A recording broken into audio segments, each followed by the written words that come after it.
We'll go outside today. We're going to have a walkthrough from a practice standpoint, just due to the short week and the travel getting back.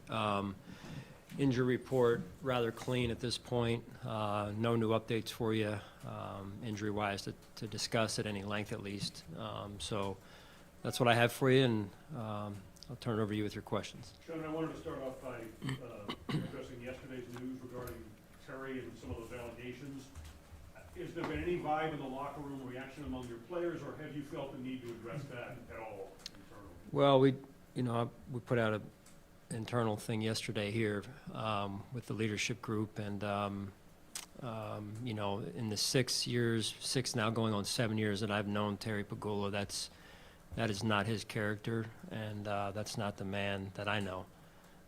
So.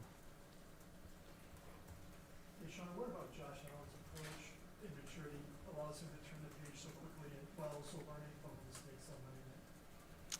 Yeah, Josh is extremely resilient.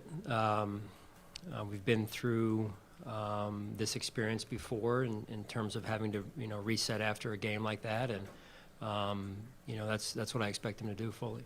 Is that kind of like the past and the experiences that you lean on? Because everybody I bumped into the last couple of days, the sky's falling in Buffalo. But just as unnerving as that performance overall was, what do you lean on to reassure yourself that this team will bounce back? Well, it's early in the season, number one.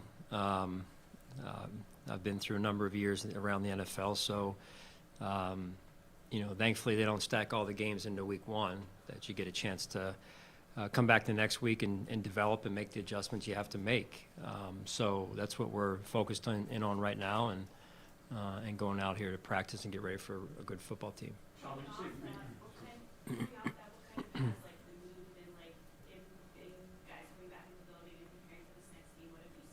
Yeah, they've been professional. Everyone looks at the game and says, "Hey, this is what they look at themselves first, say, this is what I could have done better," and I think that's the right approach. And then we move forward as a team, and we've got to do some things better. There's a lot that we did do well, but at the same time, there's things that we've got to do better as we move forward here and build for the season throughout the year. Sean, in terms of obviously decision-making was a problem when he threw the ball, but the two plays that I want to point out were the running plays, where he refused to go out of bounds when he had the easy out, and then he's jumping over a defender on another play. How many times do you have to tell him before he will learn that lesson? And has it gotten frustrating for you that he doesn't seem to listen to that point that you're probably trying to make to him?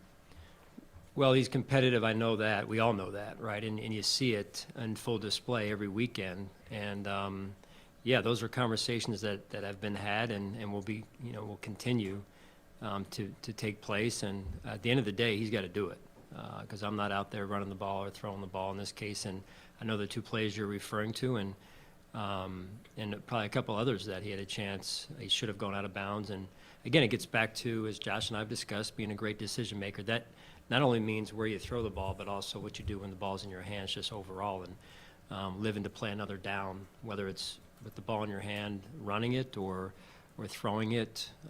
So it's just being a great decision maker, and I know he has that ability. I've seen him do it. Sean, is it maybe easier said than done to make those changes for Josh? Well, everyone deals with their own challenges. In this case, Josh has a lot of good, and we've all seen that. We've seen the talent, we've seen the competitiveness.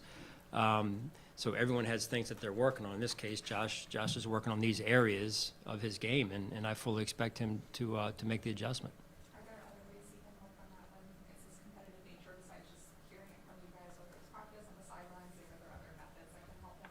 There are, and just like with any athlete, we try and attack the problem from a lot of different angles, or the challenge from a lot of different angles, and help the player, in this case Josh, as much as we can. And then there's a piece where he has to do it on his own too. We can only do so much, and then he's got to make the adjustment on his own as well. So this game and this team mean a lot to him, and that game he wants back, like we all do. And so I just know when he's had situations like this come up before, he's reset and rebounded and come out better the next game because of it, and that's what we're focused on now. Sean, can you walk us through a little bit what resetting means to you? You talked about his need to reset. Well, to me, it's a mental skill, right, in the course of performance, for those of us that are in the arena, that play and coach, and you go through 65 plays on average, and you're going to come across a player or two that doesn't go the way that you want it to go, and so you have to have the mental ability to reset and get yourself back as soon as possible. And that's not just a personal thing, or a selfish thing. That's what your teammates need, the very next play, because if you're mentally hijacked, that very next play, then you're not being the teammate that they need you to be. And so in this case, I expect that Josh will reset in this case after a game like that, in particular second half, and then come back better this week.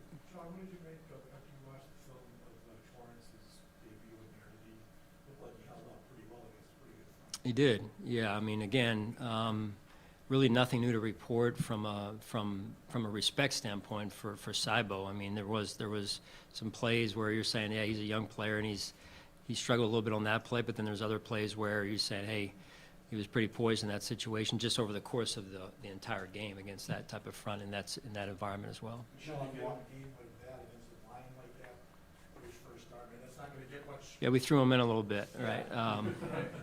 But he just the one thing I love about him is his poise. He doesn't seem to be shaken by those type of challenges, and in particular an environment like that. Sean, one of the things to kind of follow up on that about Torrance is, looked like he was very demonstrative in communicating. Is that something you took away from that game, his ability in that environment in particular Yeah. to communicate with everybody else? Well, when you play that position, and sometimes a silent count gets involved there, and so he's multitasking in certain situations there, and when we had to use silent count, and that's, again, a lot for a young player to handle and manage and still play at a high level, and so he's off to a good start. Along those kind of same lines, Sean, what did you think of Kincaid and his first taste of the real thing? Yeah, similar look in his eye, Jay. I felt like it wasn't too big for him, and that's been the case to this point anyway as well, and now we got to build on it, really, for both of them. Sean, the issue of artificial turf has come up as a result of what happened with the games in the middle lanes and what happened there. What are your thoughts just on grass? And there's a renewed push for having all grass fields in the NFL. Yeah, I'm a big fan personally of grass fields. I feel like overall that's what I think that's what the players want. I just get the gist that that's what they're feeling, that that's what they want. But at the end of the day, I get it. But I appreciate the NFL's attention to making the fields as safe as possible. Sean, Raiders did not allow the sack to Denver. Yeah. How much is that Jimmy's experience, and how much is that the scheme of Coach? No, they do a good job. They've got weapons, outside as well, and they've got speed and then power with the running back, and Jimmy does a great job. Obviously he's been with Josh for some time when they were in New England together there, so they have a history, and I thought their offense really played well, executed well, and it'll be a big challenge for us. With all the elite pass rushers in the NFL, do people talk enough about how good Max Crosby is? Yeah, I had an opportunity to meet Max when I was at the NFL Honors. I believe it was Max's maybe rookie year. I think he won an award. Maybe did he win Defensive Rookie of the Year? Maybe his first season.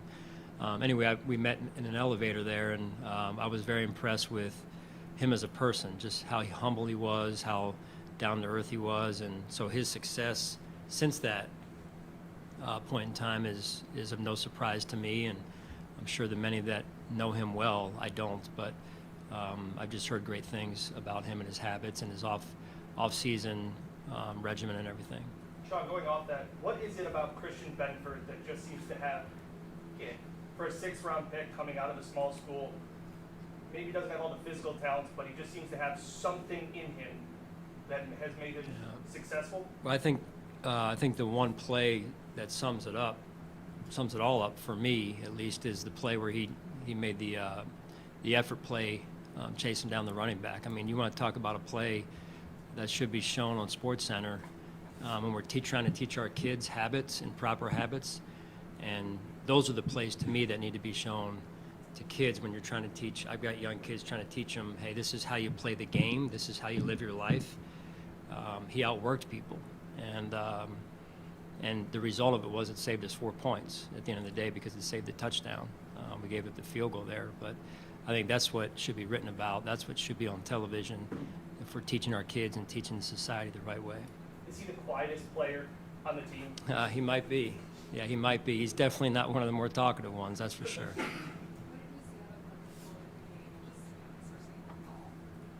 What did you see out of him before the game, just You said Leonard Floyd, yeah. I thought he was very active. I really did play with great energy, assignment sound, and he was in their backfield, used his hands well in block protection, excuse me, but he was active really all night. What area do you feel you need to improve forward to voice some of the struggles you had first down on that score? Well, I just think overall there's a lot that goes into that, and I think just the run and pass working together a little bit better and establishing a line of scrimmage. You want to be able to do that early in the game and then a clean pocket. I mean, all of that is how you play good offensive football, and I think you want to get off to a better start, and we didn't get off to a great start in that regard. I thought we did a good job getting the ball out of Josh's hands, and I think in the first half Josh was like 17 for 20-some, low 20 number, and but having said all that, there's other things that we wanted to get done maybe in that first half, early in the game, that we didn't get done well enough. All right, thanks.